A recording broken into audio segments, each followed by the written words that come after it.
Hello, ladies, gentlemen, non-binaries, and everybody else under the rainbow of our wonderful community. How are you doing? Today, we are back. It's another day of content for Sexy, Spicy September. Today, we are checking out Fatal Affair, a Betrothal of Thorns. I'm not gonna lie, the title itself is badass, and I'm like, yo, what? So I'm looking forward to this from the title alone. Guys, if you want to check out anything about this game or about me, all that info is gonna be in the description box below, so check it out if you got a moment. Speaking of the game, welcome to the halls of the Fey King's Spring Palace, Princess. A world of enchantment, whimsy, and murder awaits. Good luck. So the story, a war can only wage for so long before it burns out. Having battled for over 200 years, the humans and the Fae know this best of all. And as the dutiful princess of Tirajan, your betrothal to the Fae prince will bring an end to the conflict. However, just as you've accepted your fate, an important official is found murdered, and you might just be the next target. Do your best to navigate these dark halls, princess, but know this. There's no easy way to distinguish friend from foe. Will you seek safety in the arms of a daring knight captain? Will you follow a path of endless secrets as you befriend a mysterious fae? Or will you fulfill your duty and wed yourself to the fae prince? Though your future is unwritten, be warned, every choice comes with a consequence, every crown a price. What are you willing to sacrifice? I love games that, I love Otome games that have more than just, yes, you can choose to romance this character or you can choose to romance this character, and those are the only decisions you must make in the game. No, I want my choices to mean something. I want them to be like, you have chosen this character at the cost of this character's life. Like, I'm ready for that. Like, bring it on. I don't even know who I'm gonna choose. With that, let's head over to the game, shall we? So just a heads up, as you can see at the very top corner there, up there, this is the demo, so not sure how long it's going to be, but we're going to enjoy it while we can. So just for your information, the settings, here we are. I'm in window mode, disabled unseen, text speed. Let's make sure that's all the way up. Have my music, sound, and the voice acting, all the way up, and we've adjusted some of these. I don't know if this purple line is supposed to be here, but you know, if it's not, they'll fix it, and if it is, we move on. I just play the Otomes. I don't design any, I don't make any. I just play them and give funny little voices sometimes. Okay, let's go. This is a prototype demo, and some functions and features have not been fully implemented. At this time, the text box buttons are disabled. On the main menu, you can access the load game screen, and sound preferences are available under settings. To save the game, hit escape at any time. Okay. Text can be skipped by holding control, and hitting H will toggle the UI off and on. Okay. Our next major update will feature a fully customized and working UI. Promise. Okay, so escape is to save.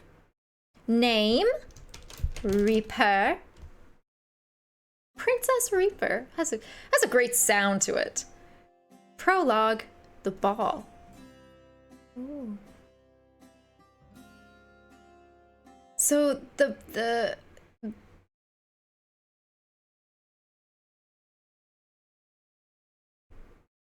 do I have sound coming? Yeah, I do. The sound of like the first screen is really loud, and then the sound of like the game is very low or non-existent. That's why I was scared. I was like, did my headphones die or something? On the other side of the door before me is an unfamiliar world. A world of strange music, even stranger food, and my betrothed, the heir to the Fae court. I don't even know his name. While the Fae King, King Aris, is known far and wide, no one Not even the most educated of human scholars knew he had an heir until the treaty proposal arrived. That should do it. Elda, my lady's maid, runs her hands over my dress, smoothing out any last-minute wrinkles that had formed on the short walk here. How are you feeling, princess? Is it too late to run away? I feel like I'm walking into battle. I feel like I'm walking into battle. No, we don't run away. We just take a deep breath, put our shoulders back, and we do what we gotta do to get through. I feel like I'm walking into battle. With the drums and the horn, I feel like I'm walking into battle. Then we should make sure your armor is secure. Elda cinches my bodice strings a degree tighter and straightens my crown. King Herod and Queen Fianola are already seated and awaiting your arrival. Let them be your cavalry. At Elda's words, my heart quickens its pace, joining the heavy beat of the drums. The Fey guard eyes me from his post beside the door. His mouth twitches as Elda fusses with my braided updo once more. Though he keeps his comments to himself, he does little to conceal the amusement written all over his face. Silly human, trying to look appealing. Staring at him, it's clear what the scholars mean when they say the Fae possess an ethereal beauty. A beauty so dangerous and entrances humans until we've wasted away. His only physical imperfection is a curved pink scar that traces his pale throat. Is that a consequence of tangling with my father's troops? This will be quite unlike the balls your etiquette lessons prepared you for, but you'll make it through this. There's no other choice. That's actually very reassuring. Well, how do I look? The hem of my loose gown flutters off the ground as I twirl. Even the strings of jewels sewn into the bodice hover in the air as they glimmer and clink against one another. It's a style popular among the Fey nobility, hand-chosen by Elda to reflect the blossoming alliance. Nervous. But nervousness is to be expected. The prince is still young, and with luck, he won't have adopted his father's fickle temperament yet. Not to mention no Fey will leave here sober enough to remember any of this. Except me. The guard lets out a great theatrical sigh, and then he rests his chin on the butt of his spear. His eyes flit between me and Elda, his lips pursed in annoyance. You know, handmaiden, now that I look at you, aren't you a bit too pretty for a human? I'll be here all night if you get bored. Elda shoots him a withering glare before turning her attention back to me. My lady, do not concern your thoughts with him. What you are doing tonight is historic. This will be the first night in 200 years that man and Fae come together under celebration instead of war. She places a hand on my arm and gives me a gentle, reassuring squeeze. Any last questions? Ask about the treaty, ask about your parents, ask about Fae ball etiquette. I'm ready. Let's go down the list. How about the treaty? Elda, how do you feel about the treaty? Do you think it's a good idea? Right now, your parents are paying me to get you through that door. The perfect picture of health and beauty. Does it matter what a handmaid thinks about a political alliance? You say that as if being a handmaiden has stopped you from sharing your thoughts before. Fair point. I think even after you and the prince exchange vows, tensions will be high, but the war has gone on long enough. I know this is hard for you, but the sacrifice you're making will be worth it. Is there anything else you want to ask me?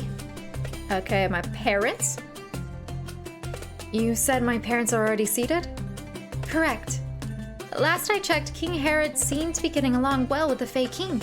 Queen Fianola was struggling. You are the last guest of honor to arrive.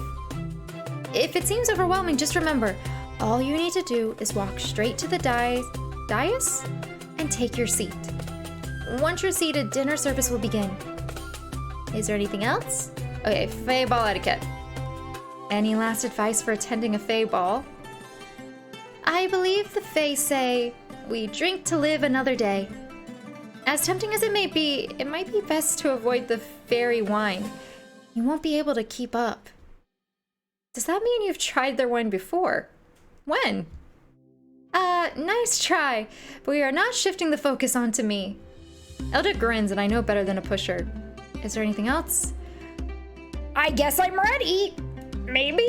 Let's go. I take a deep breath.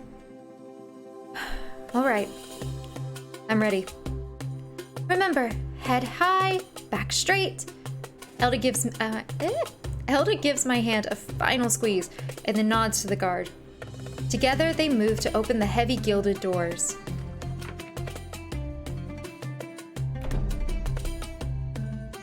Ladies and gentlemen, now introducing the Princess of Terrigen.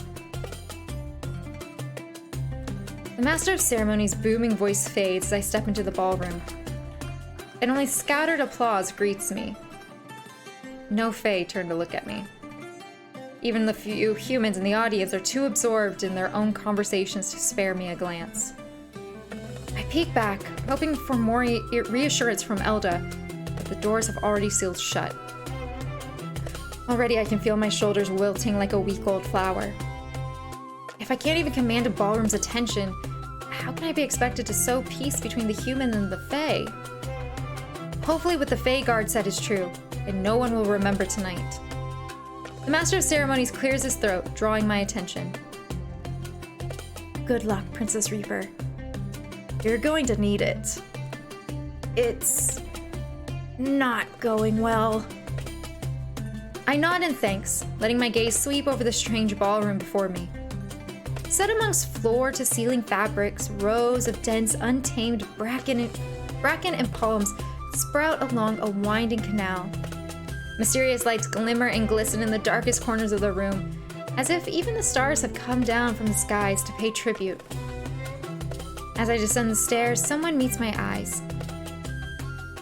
He's a slim, plainly dressed Fae, and his dark outfit stands out among the bright clothes worn by the other Fae.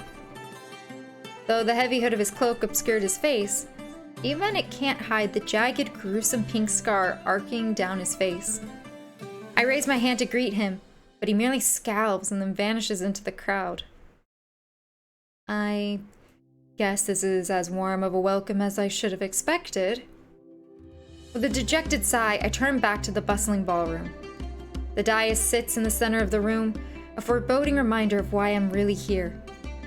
Already I can feel my mother's seething glare, but I cast my eyes elsewhere to avoid eye contact. Why is she mad at me? Did I get a say in this? Why are you mad at me? On the edges of the room, hundreds of beings, Fae and human alike, seem to enjoy the music. Some sway wildly while a handful only tap their toes to the drum beat, but far more hold a white-knuckled grip on the daggers dangling flagrantly from their hips. Along one of the other far walls, a young Fae scampers around on the tops of what I can only assume are the dining tables. Though his feet skillfully avoid stepping on the place settings, wine sloshes from the brass pitcher he carries, leaving a splotchy red trail in his wake. A raucous group of Fae follow after him, each one thrusting a cup high into the sky, hoping to be the next one served. Well, this is it. What should I do first? Head to the dais, roam the floor, get a drink. Nope, I was told to head to the dais. I am not messing this up. We just head high, shoulders back, moving forward.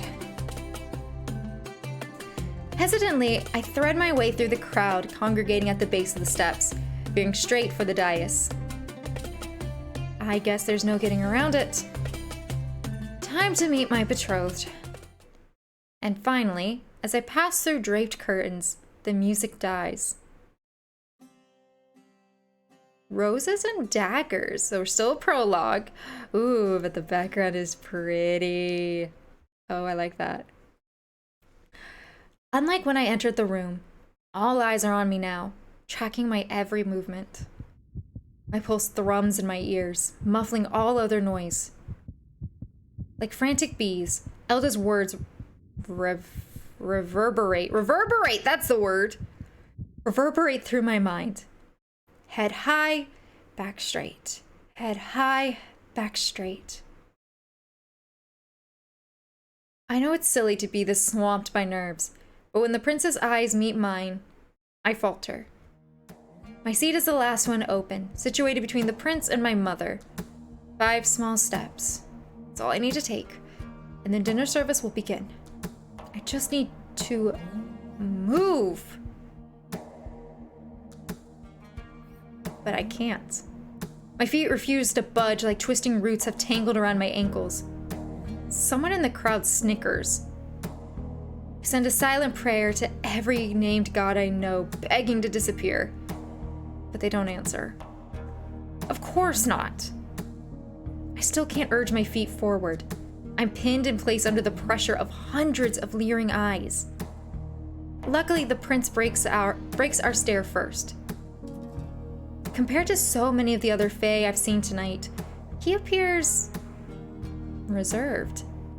Maybe even frail, like spun glass. Threads of his verdant green hair tickle against his neck as he fidgets, and the apples of his high cheekbones reflect the low lighting. His full lips are drawn taut, and his raised eyebrows crinkle his forehead with worry lines. His dark eyes dart anxiously between me, the crowd, his father, my father, back to the crowd. I must be a cruel person, because realizing he's as uncertain about this as I am bolsters the dwindling embers of my confidence. My mother's advisor, Genris, pulls my chair out for me as I approach. Once I'm settled into the chair, he leans forward and whispers into my ear. My, I was beginning to worry we wouldn't see you tonight, Princess Reaper. The festivities began hours ago. No need to rush the evening, Genris.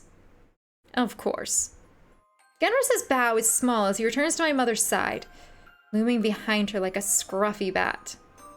I don't miss the whisper he plants in my mother's ear, and the lopsided grin he shoots my way immediately after. Though he's been my mother's advisor since before I was adopted into the family, I've never understood what he does for her. He wears secrecy like a cape. The way my mother tells the story, I have Genris and one of his mystical prophecies to thank for being in the family at all. She ordered every orphanage in the kingdom to present their babes until she found one that matched Genris's description. Me. A chair creaks softly and liquor burns the air as my mother leans in close. Her fingers coil like a pale white vice around my arm. You're late. Offer an apology, defend yourself, come up with an excuse. I don't think she's gonna listen to me. Excuse. Elda and I got a little turned around trying to find the ballroom. My mother snorts. Do you take me for a fool? I've told your tutors time and time again to work with you on your tardiness.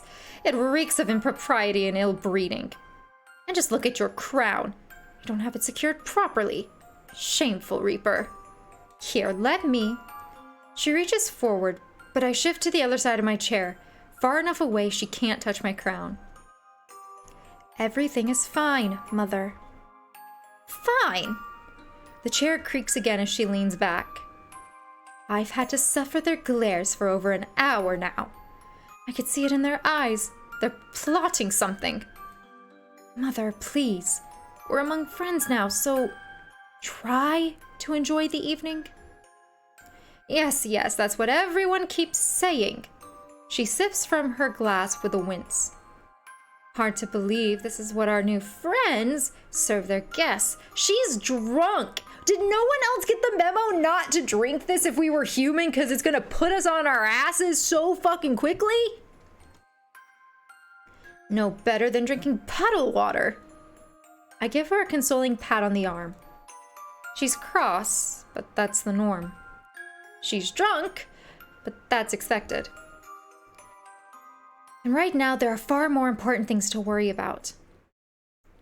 I turn my attention to my betrothed, who's sitting stiffer than a plank of wood.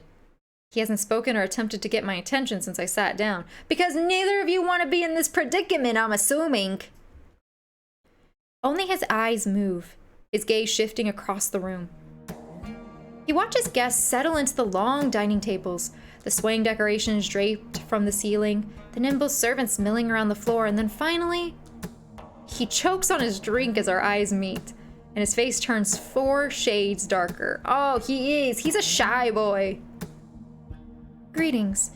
I am Princess Reaper of Tirajin. I think I said Tirajin. Your betrothed. Rehearsing my introduction to Elda a dozen times paid off. Each syllable slides from my tongue like an enticing drop of honey. Yes, well, hello. The prince turns his attention back to the ballroom floor as a heavy silence blankets over us. Great! Is that it?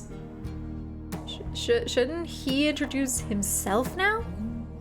Wait for his introduction, ask for his name. Nah, I feel like we're gonna have to make the moves here, otherwise we're not gonna get shit from him. Ask for his name. So, what should I call you? Oh, apologies,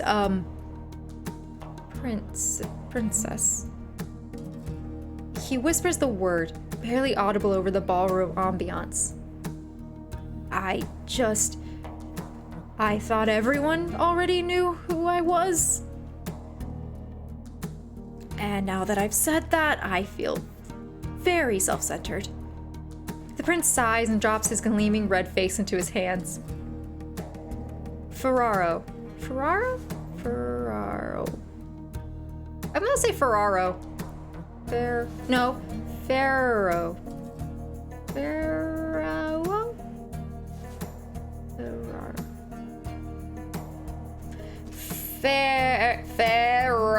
Pronounce. You can do this, Reaper. You can pronounce the name.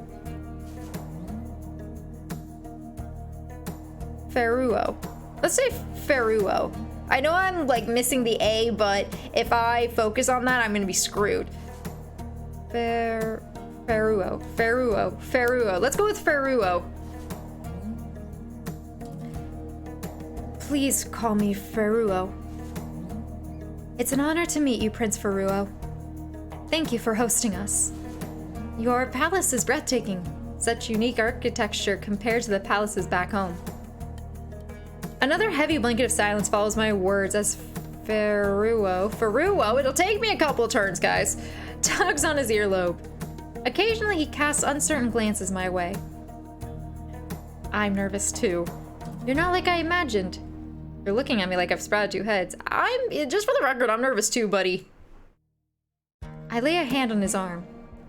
Thankfully, he doesn't jump this time. He merely watches it with that same timorous look of raised brows and wide eyes. It's okay. I'm nervous too.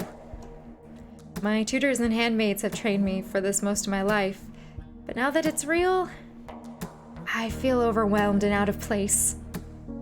But then it's my turn to stifle a jolt as the prince places his hand on mine. A delighted shiver dances down my spine at his touch, and I can feel my face flaring red. I think I should apologize. You're in my kingdom, so I should be the one assaging your nerves. Calming is what I'm getting. I struggle around new people. I read a few books to prepare for all this, but his voice trails off. Books? On getting married? Something like that. Maybe I could read it too? Then we can discuss it together. Oh, maybe. His smile is slight, but it brightens his face and clears the melancholy and nervousness clinging to him. So he's sweet. He's just really shy. Already, I feel like I'm seeing a side of Prince Ferruo most never get to. I'll need to be patient, with the slightest hint of playfulness, if I'm going to tease more smiles from his lips. My mother's chair scrapes against the ground in an eardrum-piercing, thought-interrupting shriek. Mother! Startled, the word hisses through my teeth, but the rest of my complaint lodges in my throat as I meet her disdainful gaze. It's time I retire for the evening. My queen, please, try to relax. Have a drink. My father reaches a hand out, but my mother swats it away, turning instead to glower at me. It would seem you're already right at home. You should be careful not to get too carried away, Reaper. Another chair squeals as the Fey King leans backward. He steadies his body weight on the chair's back 2 legs, and the corners of his eyes crease with wrinkles as he grins. Okay, so this is the demo. So they must have sketches for some characters, and then other characters they have it a little bit more fleshed out, maybe. Not gonna lie though, kind of enjoying the art of the sketches. Ah, Queen Fionola! You've been so quiet, I forgot you were here. I always wondered why your people called you the Hidden Queen, but now I understand. What a relief you were able to solve such a pressing mystery, King Aris. How unfortunate you opt for such an early bedtime. I was told humans love dinner and a show, and I planned so much entertainment for the evening. Indeed. How unfortunate, King Aris. Ah, I know. I've been struck by a genius thought. I will throw another ball tomorrow as well. I'm sure the water dancers will gladly reschedule. Better yet, perhaps I will throw a ball every night you humans remain here. A better way to celebrate this future union than with constant celebrations and liquor. Again, my father reaches for my mother's hand, though it's easy to see there's little love in his white-knuckled squeeze. Doesn't that sound splendid, my love? Delightful. Ah, another wonderful thought has struck me. I've noticed you have good taste in liquor, Queen Fionola. Perhaps I'll arrange for an extra barrel or 3 be brought from the cellar. For you, and you alone, of course. The look on my mother's face says it all. She feels like she's being attacked, humiliated. Should I intervene, or will that escalate the situation? Say nothing, offer to walk her to her room, tell her to stay. We could offer, I don't think she should stay. Because this guy is being horrible. But I also don't want to just sit back. Offer to walk her to her room? Maybe I can help diffuse the situation. Mother, let me walk you to your room. No need. I would hate to ruin your evening by pulling you away from your future husband so early. Come, my queen. Let's get tonight's treatment underway. Prince Faruo. I can do her voice. Prince Faruo. King Aris. Daughter. My mother nods stiffly, and then Genres promptly propels her away. Have a wonderful evening! My father and King Aris return to their discussion in hushed tones. I glance at Prince Faruo, and he is once again tugging on his earlobe. Please forgive her. Oh, there's no need to. The prince pauses, his eyes flitting between me and the judgmental eyes of the ballroom crowd. All the guests have found their seats at the long dining tables now, awaiting dinner. The Fae cluster on one table, the humans at another. Please, don't apologize. Prince Faruo leans in close, his voice lowering to an uncertain whisper. His words tickle against my skin. My father can be overwhelming. He straightens back in his chair. I also heard your caravan encountered many delays as well, so any frustrations are perfectly understandable. He's very sweet. He's very, very sweet. I like him. It's not surprising word has already spread about the struggles our caravan had on the way here. A few of my father's guards even speculated foul play. It was rather strange. The ride started well, but it seemed the minute we crossed the border, it was problem after problem. What sort of issues arose?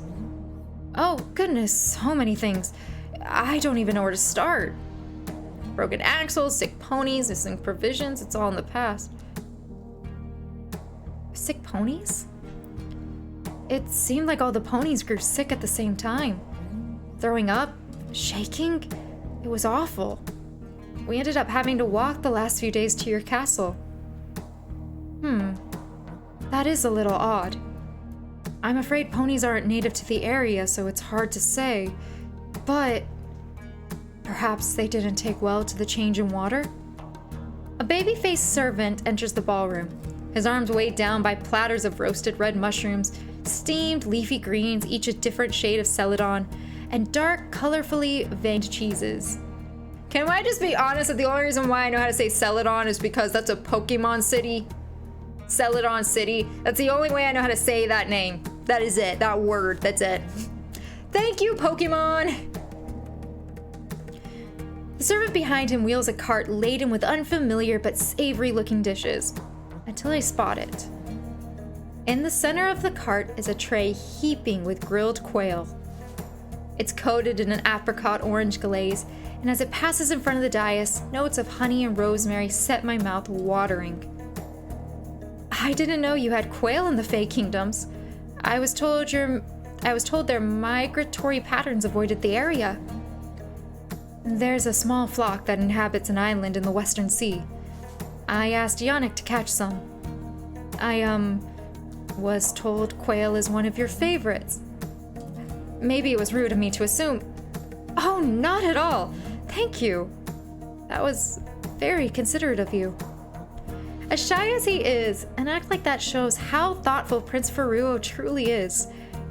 Maybe a life beside him would be bearable. Who is Yannick? A Fey noble? He's my friend. Of sorts. You'll meet him soon. Actually, he should have arrived by now. Strange that he's late. He's been talking about tonight for weeks. I think he was actually excited to meet you. Oh, does that mean you weren't excited to meet me? I didn't mean to imply. Prince Faruo's face flares red as a blush spreads from his nose to his ears. Are you teasing me? Absolutely. I propped my chin against my hand, grinning. An unrefined pose my mother would have berated me for had she still been here. I would be lying if I said I wasn't intrigued by what kind of person you would be. But Yannick has questions. An entire scroll filled with them, last he showed me. And that was weeks ago. Unfortunately for you, he may have drafted an entire novel by now. Of questions? For me? For you? And about you. He's curious. Maybe even a little obsessed. Meeting you will be his first in-person experience with a human as well. Oh, but I've distracted us. My apologies, Princess Reaper. Did anything else happen on your journey? I don't want to keep talking about bad things with him, but he does seem like he's understanding.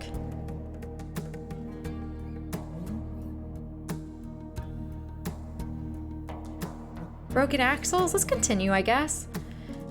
Almost as soon as we crossed the border, many of the carriage axles snapped. We had to abandon the carriages along the path and switch to horseback.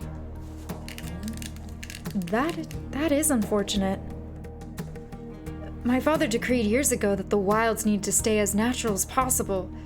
While we're surrounded by endless beauty, that also means our roads are often little more than suggestions. It can make travel incredibly difficult. As we discuss the journey to his kingdom, servants mill around, topping off drinks and carrying away empty dishes. It seems, just talking about the issues that we've had traveling here, it doesn't seem like he's blaming his people, and it doesn't seem like he's blaming us. It seems like he's just like, hey, this is the reason why this could have happened, and something maybe we can talk about, maybe something that we need to, if we don't change it, we can inform people in the future who make this journey. So he seems to want some kind of a connection, and I can respect that. Was there anything else that happened? Missing provisions. Just last night we went to sleep and everything seemed normal. But when we awoke this morning, all of our provisions were gone. The guards on duty were found unconscious, but they don't remember anything happening to them. The prince tries his best to stifle his laughter. It sounds like someone in your party irritated a pixie unknowingly. Hey, okay, so we have lots of like, magical creatures. They're very prideful. The nearby pixie tribe hasn't spoken to my father in decades because he refuses to apologize to them. And all he did was forget to send a gift on their queen's birthday. The prince nods towards a young servant as they set a plate brimming with sweets before him. Immediately, he pops a grape in his mouth, his expression softening with delight. It's only after he swipes a few cookies from the plate that he turns back towards me. Sweet tooth! Keep that noted. Sorry, I like sweets. But allow me to apologize for all the troubles you must have encountered until now. I'll see about arranging an official escort for your parents' return home. Good move, good move.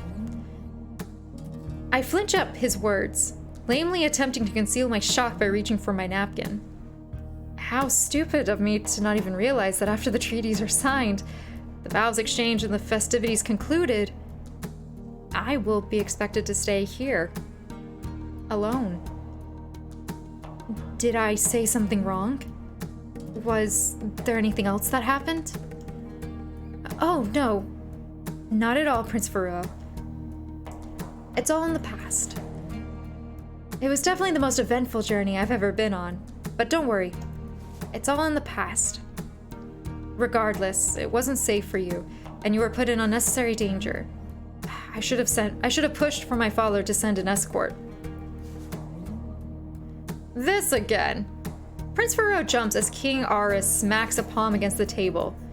Faruo, abide by what the human princess says. The humans arrived, did they not? And not a scrape on them. They did. So it's over. There's no need to speak of this anymore. Change the subject, remain quiet, defend Faruo. You know what? I'm gonna defend him. Don't mess with my betrothed. Pardon me, King Aris, but it is customary for dignitaries traveling to a kingdom to receive some sort of guide. The Fey King arches a thin eyebrow. I believe your people have had little difficulty raiding their way through my lands before. Any escort I sent your way may have taken it upon themselves to eliminate Tiragin's royal family. Really, I did you a favor. Is that a threat, King Aris?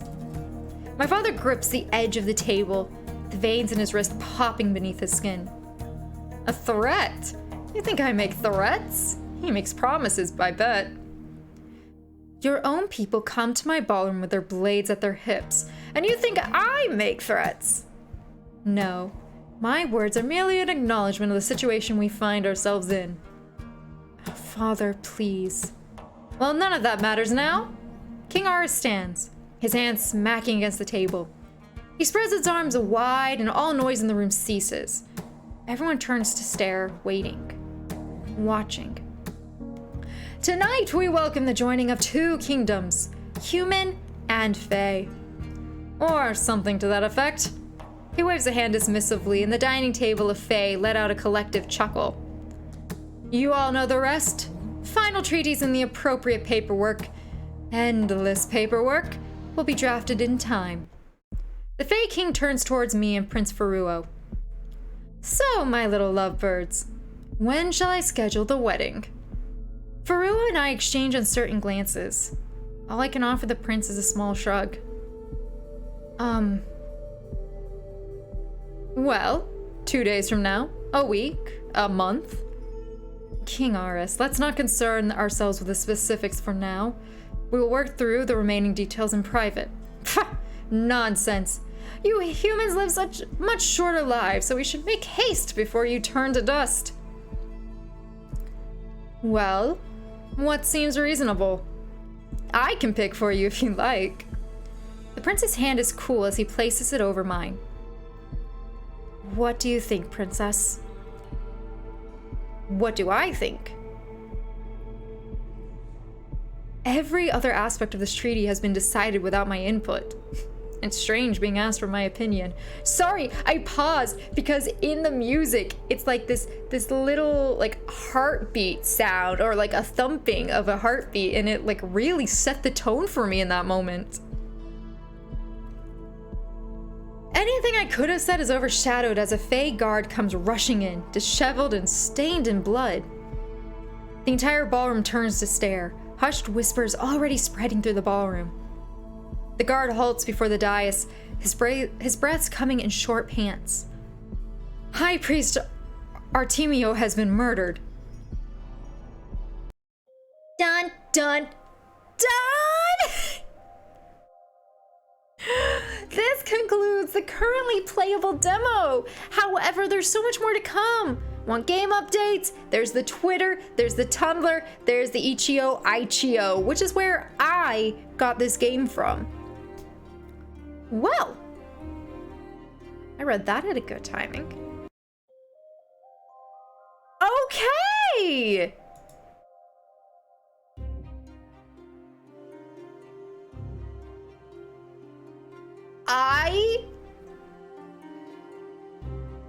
I like the prince. I'm a little disappointed because I know from what I read very briefly when I was reading the story and stuff, I guess we did. So there's 3 love interests. There's 3 romanceable characters. And technically we did meet all of them, but 2 of them we didn't really get to talk to. So I didn't really get a feel for them. But the prince is really sweet. The king is an ass, but the prince is really, really sweet. And I really like him. He seems really sweet. He seems really genuine. And while he's shy, I don't think he's like mean or like sneaky, if that makes sense. I will be excited to see like all of the art completed. I feel like Prince Faruo's art was pretty, I'm gonna assume, like that seemed like that was the art style of the game. Like there was detailing, lining, coloring, all the shades and things like that, where the king still had sketch marks and the queen was kind of flat. Again, it's a demo. I'm not being like, oh, they don't have it finished. I'm just saying I like the style of art that it's going to end up being, or at least in that style. Like that's a really pretty style. All of the backgrounds were gorgeous. I loved the colors for this as well. They're all lots of warm tones in a sense. And the characters we did see, I loved. It's interesting that we're adopted royalty, and I need to know if that's because, well, it's because of the one Gennis. I need to know the relationship between Gennis and the queens. Like, is Gennis like pulling the strings and the queen is, or is the, I don't know. There's lots of other relationships going on that I really want to explore actually. But that is all of the demo. There really weren't other choices I could make besides like not standing up for people and whatnot. And I think they would have very similar outcomes, to be fair. So there's that. Guys, if you like this game, I know I just played the entire demo, but if you guys want to check it out as well, hear the music for yourself because the music is really, really good too. All that information will be down in the description box below, along with all my socials, including my Twitch, because 2 to 3 times a week, I stream some of these games live over on Twitch. And if you want to be a part of that, if you want to be part of the chat and see me geek out live over some of these characters and these romance and these choices, that is the place to do it. And with that, you guys, thank you so much for watching. I hope you have a great day, night, wherever you are in the world, and I will see you next time. Bye, guys.